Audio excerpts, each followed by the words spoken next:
Y bueno, continuando con estos análisis de profundidad utilizando la probabilidad condicional, y bueno, ya este sería el último, que lo que corresponde también a esta primera parte de la materia, entramos a lo que es el teorema de Bayes.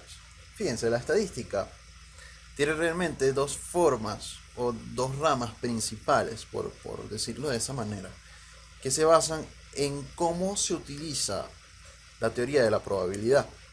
Sí, ¿se acuerdan que está en un principio, en la semana anterior, se plantean los contenidos de los enfoques de probabilidad? La probabilidad frecuentista, la probabilidad clásica y el enfoque subjetivo. Lo que es frecuentista, eh, a priori, sí, bueno, disculpen, a posteriori, eh, ese se le llama, o sea, toda la estadística que se hace basado en la regla de Laplace, se le llama la estadística frecuentista. Pero cuando se empieza a utilizar la teoría, el enfoque subjetivo de la probabilidad, uno está empezando a emplear la estadística bayesiana, que se centra en este teorema. Este teorema da explicación a esto. ¿Qué hace o en qué consiste este pensamiento bayesiano? De que la información sobre la medida de ocurrencia, sobre la probabilidad, sobre la función de probabilidad, sobre la relación de las variables del fenómeno, se va actualizando en la medida que vamos teniendo más información. En la medida que vamos haciendo experimentos, vamos actualizando esos niveles de ocurrencia.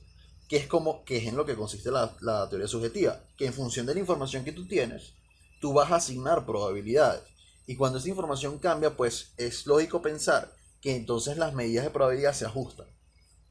El teorema de Bayes se apoya del teorema de la probabilidad total, y lo vamos a ver ahorita. Este, La forma en que se apoya con, con la probabilidad total de la siguiente manera. Fíjense, teorema. Sea el arreglo un espacio probabilizado y sean C1 hasta Cn una partición de omega. Esto, ya este concepto lo discutimos antes, ¿no? Para cualquier suceso a que pertenece a sigma de álgebra tal que la probabilidad de A es siempre mayor a cero, se cumple lo siguiente.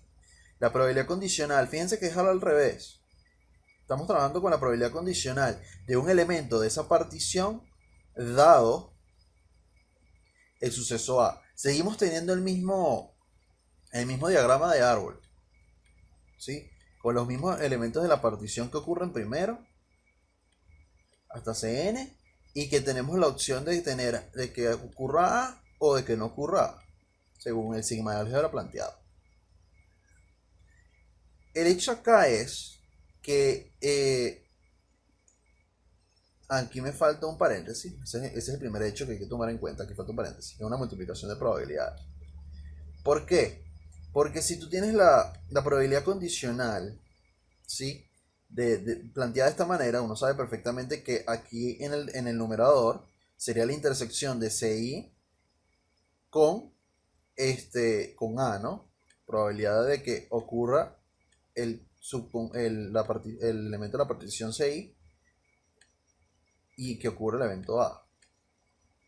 Y ya nosotros sabemos, por ley de la multiplicación, que eso se puede escribir de la manera que está aquí arriba, ¿no? Pero fíjense que también hay que calcular, hay que utilizar entonces la probabilidad de A, la probabilidad de la condición. Pueden ser intersección entre la probabilidad de la condición. La intersección ya la calculamos con la ley de la multiplicación, pero falta la probabilidad completa, la probabilidad total al final, porque recuérdense que este elemento ocurre en la segunda etapa del experimento, en la siguiente etapa, ¿no? Entonces va a ser la suma de la probabilidad de los elementos de la partición por la probabilidad condicional de este evento por el elemento de la partición. Sí. Y, y al final, ¿qué es lo que implica esto? Bueno, que estamos haciendo una especie de ponderación de la probabilidad. Ponderación por la rama. Agarro la rama que me interesa, digamos si es la de C1, por ejemplo. Yo tengo ya la probabilidad de que ocurra esta rama. Tengo una probabilidad para esa rama.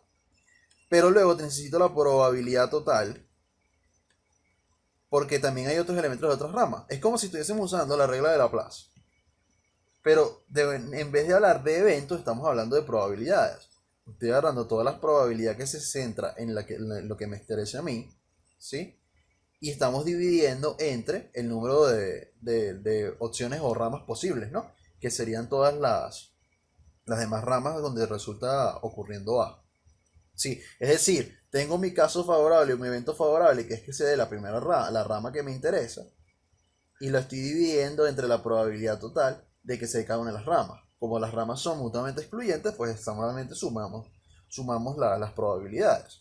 Y de ahí es donde se deriva el teorema de Bayes, que al final sí consiste en una actualización de la información, porque uno va actualizando la probabilidad condicional dada la información nueva que uno va obteniendo acá, ¿sí? Entonces, en eso consiste el teorema de Bayes y ahorita en el siguiente video vamos a revisar un ejercicio práctico donde se aplican ambos teoremas que hemos estado revisando.